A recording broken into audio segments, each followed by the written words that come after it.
اللہ تعالیٰ نے جو انسان پیدا کیے ہیں ان کے مزاج مختلف ہیں.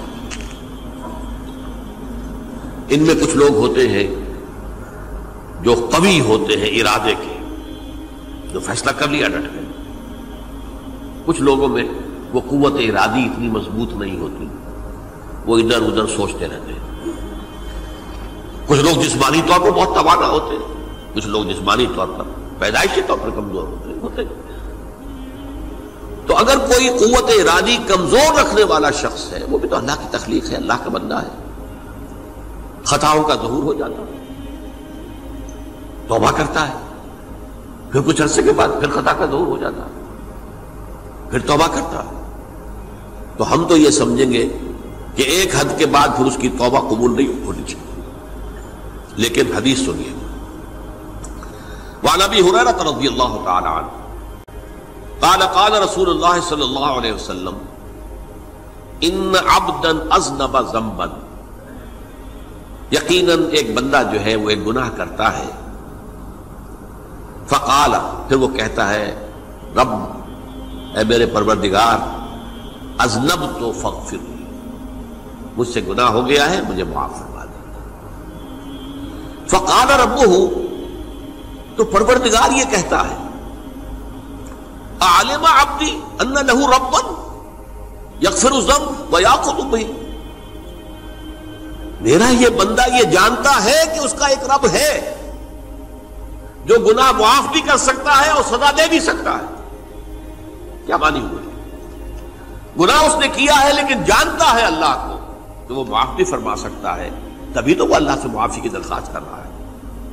اس کے اس جاننے کی بنیاد پر، اس کے اس علم کی بنیاد پر، اس کے اس ایمان کی بنیاد پر فرمایا غفرت لعبدی، میں نے اپنے بندے کو معاف کر دیا. ثم مکث ما شاء اللہ، پھر وقت گزرا جتنا کہ اللہ نے چاہا. ثم اذنب ذنبا، پھر اس سے گناہ ہو گیا. فقال رب اذنبت ذنبا فاغفر، پھر کہتا ہے پروردگار مجھ سے گناہ ہو گیا، پھر مجھے معاف فرما دے. فقال ربہ، اللہ فرماتا ہے عالم عبدی ان لہ ربا یغفر الذنب ویأخذ بہ، میرا بندہ ہے نا جو جانتا ہے کہ اس کا ایک رب ہے، ایمان باللہ اس کے اندر ہے، تبھی تو پکار رہا ہے. اور یہ بھی جانتا ہے کہ وہ گناہ معاف بھی کر سکتا ہے اور چاہے تو پکڑ بھی سکتا ہے، سزا بھی دے سکتا ہے. تو فرمایا، اللہ تعالیٰ فرماتے ہیں میں نے فرمایا کہ میں نے معاف کر دیا. ثم مکث ما شاء اللہ، پھر ایک عرصہ گزرا اس کے بعد. ثم اذنب ذنبا، پھر اس نے گناہ کیا. قال رب اذنبت ذنبا آخر، اس نے کہا پروردگار میں نے تو پھر ایک اور گناہ کر دیا، فاغفر لی، مجھے بخش دے. فقال اعلم عبدی ان لہ ربا یغفر الذنب ویأخذ بہ، میرا بندہ جانتا ہے نا کہ اس کا ایک رب ہے جسے وہ پکار رہا ہے، کیوں وہ جانتا ہے کہ اسے اختیار حاصل ہے کہ چاہے تو بخش دے اور چاہے تو پکڑ لے. اس کے اس علم، اس ایمان کی بنیاد پر میں نے اسے معاف کر دیا. ایک اور حدیث، میں نے چونکہ اس گفتگو کے لیے ان احادیث پر تفحص کیا ہے، یہ تو بہت ہیں حدیثیں، میں نے ان میں سے کچھ چنی ہیں. ہمارے بعض واعظ ناصح وہ بھی کسی شخص کو روکتے رہے، برائیوں سے روکتے رہے، نہیں رکتا، تو کہیں غصے میں آ کے اللہ تجھے کبھی معاف نہیں کرے گا. یہ کتنا بڑا جرم ہے، اس کا اندازہ کیجئے اس حدیث سے. تو میرے بندے کو میری رحمت سے مایوس کر رہے ہیں، کتنا بڑا جرم ہے، اس کا اندازہ کیجئے. یہ مسلم شریف کی روایت ہے عن جندب، حضرت جندب رضی اللہ تعالی عنہ سے، ان رسول اللہ صلی اللہ علیہ وسلم حدث، کہ اللہ کے رسول صلی اللہ علیہ وسلم نے ایک واقعہ بیان کیا. ان رجلا قال، کہ ایک شخص نے یہ کہا واللہ لا یغفر اللہ لفلان، کہ خدا کی قسم اللہ تعالیٰ فلاں شخص کو کبھی معاف نہیں کرے گا. وان اللہ تعالی قال، اس پر اللہ تعالیٰ نے یہ فرمایا منزل الذی یتعلی علیہ، یہ کون ہے جو میرے اوپر حکومت کرنے والا آ گیا، جو میری طرف سے حکم لگا رہا کہ میں کبھی معاف نہیں کروں گا؟ منزل الذی، کون ہے وہ شخص، الذی یتعلی علیہ انی لا اغفر لفلان، کہ میں فلاں شخص کو کبھی معاف نہیں کروں گا، قد غفرت لفلان، اس کو تو میں نے معاف کر دیا، واحبطت عملہ، اس شخص کے تمام اعمال میں نے ضائع کر دیے کہ تم نے میرے بندے کو مایوس کیا۔ یہ ہے جرم کی انکار۔ تو توبہ کی دعوت دیتے رہو، توبہ کے لیے لوگوں کو آمادہ کرتے رہو، توبہ جو ہے اس کے لیے ترغیب دیتے رہو، اللہ تعالیٰ معاف فرمانے والا۔ اب آخری حدیث سنا رہا ہوں، یہ تو بہت ہی عجیب حدیث ہے اور متفق علیہ، یہ بخاری اور مسلم دونوں میں۔ حضرت ابو سعید الخدری رضی اللہ تعالی عنہ جو ہے وہ اس کے راوی ہیں۔ حضور نے فرمایا کانا فی من کانا قبلکم رجل قتل 99 نفسا، تم سے پہلے جو امت تھی بنی اسرائیل، گویا کہ ان کا ذکر ہے، اس میں ایک آدمی ایسا تھا جس نے 99 قتل کیے تھے۔ اب آپ اندازہ کیجئے کتنا بڑا گناہ کبیرہ ہے قتل۔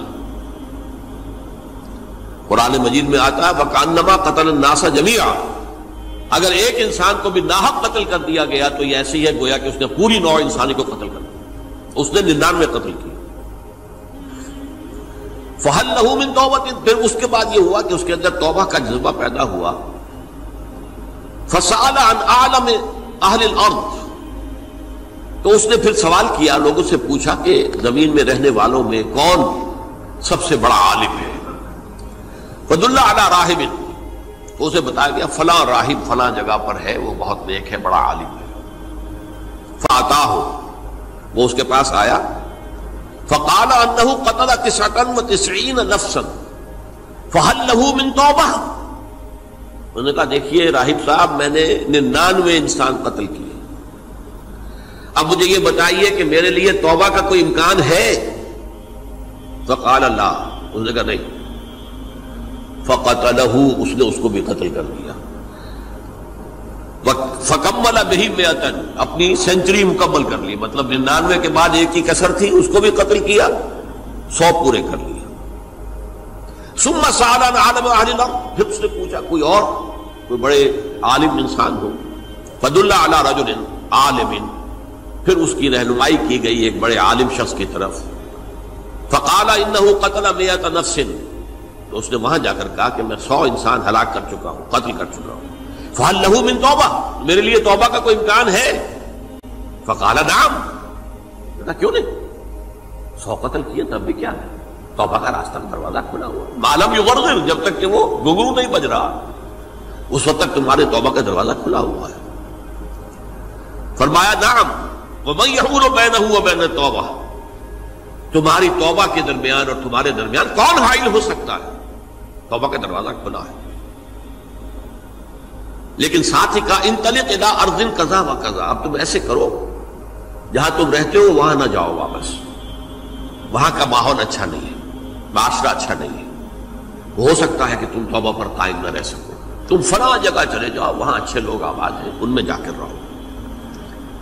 فإن بها اناسا یعبدون اللہ تعالی، وہاں ایسے لوگ آباد ہیں جو اللہ کی بندگی کرتے ہیں۔ فاعبد اللہ معہم، تو تم ان کے ساتھ مل کر اللہ کی بندگی اور پرستش کرو۔ ولا ترجع الی ارضک، اپنی زمین کی طرف اپنے وطن میں واپس بن جاؤ۔ فإنها ارض سوء، وہ بری جگہ ہے۔ فانطلقا، تو وہ چل پڑا، ہجرت کر رہا ہے، اس جگہ جا رہا ہے جہاں کا راہب نے بتایا تھا۔ حتی اذا نصف الطریق، جب آدھا راستہ اس نے پورا کر لیا، اتاہ الموت، موت آ گئی۔ فاختصمت فیہ ملائکۃ الرحمت و ملائکۃ العذاب، اب وہ جہنم کے فرشتے بھی آ گئے اس کی جان قبض کرنے کو، اور جنت کے بھی آ گئے۔ فقالت ملائکۃ الرحمہ، رحمت والے جو فرشتے ہیں جنت والے، انہوں نے کہا جا تائبا مقبلا بقلبہ للہ تعالی، یہ شخص توبہ کر کے اللہ تعالیٰ کی طرف ہجرت کر رہا تھا، اس لیے اس کی نیت کی بنیاد پر اب یہ جنتی ہے، لہذا اس کی روح ہم قبض کریں۔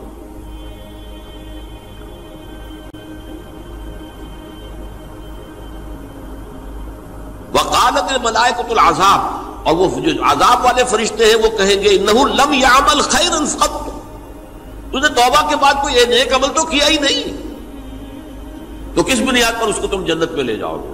اس کو تو دوزخ میں جانا چاہیے۔ فاتاہ ملک فی صورت آدمی، تو ان کے پاس اللہ نے ایک اور فرشتے کو بھیج دیا آدمی انسانی شکل کے اندر، فجعلوہ بینہم، تو ان فرشتوں نے کہا بھائی ہمارا فیصلہ کرا دو، اس کی روح ہم لینا چاہتے ہیں یا ہم لینا چاہتے ہیں،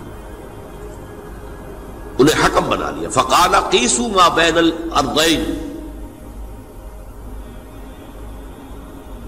فإلی ایتہما کان اقرب، کہ تم فاصلہ ناپ لو جہاں سے وہ چلا ہے اور جہاں جا رہا تھا اور یہاں اس کی موت ہو رہی ہے، تو کون سا فاصلہ زیادہ ہے؟ جب ناپا گیا، بلکہ ایک حدیث میں آتا ہے کہ اس پر اللہ نے زمین کو جو ہے حکم دے دیا، ایک طرف والی زمین تو سکڑ جا، دوسری والی جو ہے تو پھیل جا، تاکہ وہ جو جدھر جو جا رہا تھا وہ زیادہ قریب ہو جائے بنسبت اس کے کہ جہاں سے وہ چلا تھا۔ تو اس فیصلے پر پھر جو فرشتے تھے جو کہ رحمت کے فرشتے تھے وہ اس بندے کو لے گئے جنت کے اندر۔ یہ ہے توبہ کی عظمت اور اس کی تاثیر۔